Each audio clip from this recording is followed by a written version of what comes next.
Video ini hanya untuk mereka yang punya logika. Bagi yang tidak punya logika, skip aja.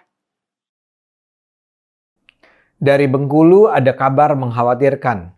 2 pengurus Majelis Ulama Indonesia Bengkulu ditahan Densus 88 karena diduga terlibat dalam jaringan terorisme Jamaah Islamiyah. Keduanya berinisial CA dan RH menempati posisi penting di MUI Bengkulu. CA adalah Ketua Komisi Fatwa, sedangkan RH adalah Wakil Ketua 1. MUI Bengkulu sudah menonaktifkan keduanya. Kedua tersangka teroris itu sudah aktif di MUI sejak 2005 dan mereka menjadi anggota JI pada 1999. RH juga dikenal sebagai kader DPW Partai Umat Bengkulu. Dia juga diketahui pernah menjadi pengurus di sejumlah ormas Islam besar sebelum bergabung dengan Partai Umat. Ketua MUI Bengkulu menyatakan tak mengenal latar belakang kedua tersangka teroris tersebut. Lucunya RH masih dibela oleh Partai Umat. Jubir Partai Umat Mustafa Nahrawardaya justru menuduh Densus 88 tidak profesional dalam bekerja. Mustafa meminta pemerintah mengevaluasi Densus 88. Apa yang terjadi di Bengkulu ini sangat layak membuat kita khawatir. Bayangkan, Komisi Fatwa dipimpin oleh tersangka teroris. Fatwa macam apa yang akan dikeluarkan seorang teroris? Jangan-jangan dia akan memberi pembenaran kalau ada aksi-aksi teror terjadi. Dan ini juga berarti kedua orang itu sedemikian lihai menyamarkan diri mereka sehingga MUI Bengkulu mempercayakan posisi-posisi penting itu kepada mereka. Kita bisa melihat bahwa mereka menyusup secara perlahan. Mereka sudah bersumpah setia pada JI pada 1999. 6 tahun kemudian mereka mulai aktif menjadi pengurus MUI. Harap dicatat, tidak semua orang bisa masuk MUI. Pasti ada yang merekomendasikan, dan pasti mereka ditunjuk sebagai pengurus karena dianggap memiliki kualifikasi sebagai ulama. Ini juga bisa kita kaitkan dengan fakta bahwa salah seorang dari teroris itu adalah dosen dan pendakwah sekaligus. Bahkan dia itu pengurus di partai politik nasional. Jadi jangan bayangkan bahwa para anggota teroris adalah kalangan radikal yang dapat dengan mudah diidentifikasi. Mereka bisa jadi nampak sebagai manusia normal, bahkan terpandang. Ini merupakan peringatan keras bagi kita semua. Ini bukan kali pertama diketahui ada pengurus MUI yang ditahan karena diduga terkait dengan terorisme. Tahun lalu anggota Komisi Fatwa Majelis Ulama Indonesia Pusat, Ahmad Zain An-Najah, juga ditangkap karena diduga terkait dengan Jamaah Islamiyah. Selain An-Najah, ketika itu juga ditangkap Farid Okbah yang adalah ketua sebuah partai politik. Apa yang terjadi menunjukkan bahwa ancaman terorisme atas nama Islam ini memang nyata. Dan ini juga menunjukkan bahwa kelompok-kelompok teroris ini menyebar melalui lembaga-lembaga strategis. Saat ini diperkirakan JI memiliki 6 hingga 7 ribu anggota dan simpatisan di seluruh Indonesia.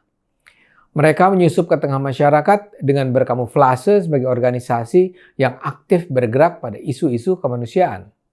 Mereka juga nampak seolah-olah inklusif. Mereka bahkan berafiliasi dengan lembaga pendidikan. Selain itu, anggota JI juga menyebar di berbagai lini.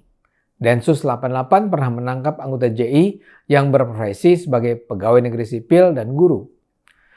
Data ini semua menunjukkan bahwa kita terpaksa ekstra hati-hati dengan lembaga-lembaga Islam dengan karakter tertentu. Ini tentu saja tidak berarti kita harus alergi dengan Islam.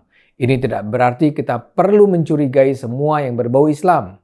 Namun tak bisa juga dihindari, harus ada pemantauan khusus terhadap organisasi-organisasi yang diduga berpotensi terafiliasi dengan terorisme dan radikalisme. Dalam kaitan itulah kita perlu memahami apa yang disampaikan Badan Nasional Penanggulangan Terorisme BNPT akhir Januari lalu. Direktur BNPT Brigjen Ahmad Nur Wahid menyatakan pemerintah akan melakukan pemetaan masjid-masjid di Indonesia. Ini tidak berarti masjid dicurigai, namun perlu ada upaya untuk mengetahui apakah masjid tertentu memang digunakan untuk ibadah, ukhuwah, silaturahmi, atau justru sebaliknya.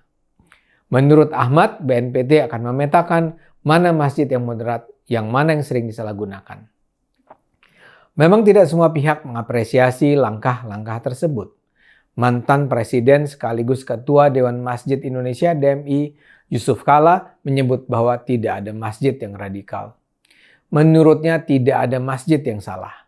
Yang bermasalah adalah kalau ada pembicara yang berdakwah secara radikal di masjid, katanya. Karena itu yang harus disalahkan adalah orangnya, bukan masjidnya. Menurut JK, masjid merupakan rumah Allah, yaitu bangunan atau tempat yang digunakan untuk beribadah. Karena itu, jika terdapat orang yang melakukan kesalahan, maka masjid tidak bisa dianggap bersalah. Menurut saya, JK terkesan menggampangkan masalah. Masjid, pengajian, atau organisasi yang membawa nama Islam memang bisa menjadi ladang perekrutan yang strategis bagi kelompok radikal dan teroris. Kelompok teroris dan radikal nampaknya kini sadar bahwa mereka harus aktif mencari anggota, pendukung, dan simpatisan. Dan tempat apalagi yang lebih menjanjikan daripada masjid atau pengajian di mana berkumpul orang-orang beragama Islam yang memiliki kepedulian pada agamanya. Mereka kan tidak mungkin mencari anggota baru dari restoran, tempat gym, atau forum diskusi liberal. Di masjid dan pengajian mereka bisa mengidentifikasi orang-orang yang nampaknya gampang dicuci otaknya. Biasanya adalah mereka yang frustrasi, yang punya mental health, tidak memiliki pengetahuan mendalam, dan mungkin kehilangan orientasi.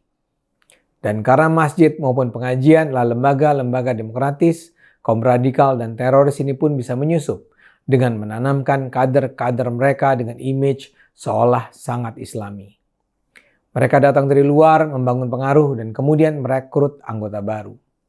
Jadi masalah memang bukan di masjid, tapi jelas ada masalah dengan aktivitas di dalam masjid dan orang-orang yang mengelola kegiatan-kegiatan tersebut. Masjid dan pengajian dan juga sekolah harus diawasi secara seksama. Memang tidak ada pilihan lain. Mari terus gunakan akal sehat, karena hanya kalau kita gunakan akal sehat, bangsa ini akan selamat.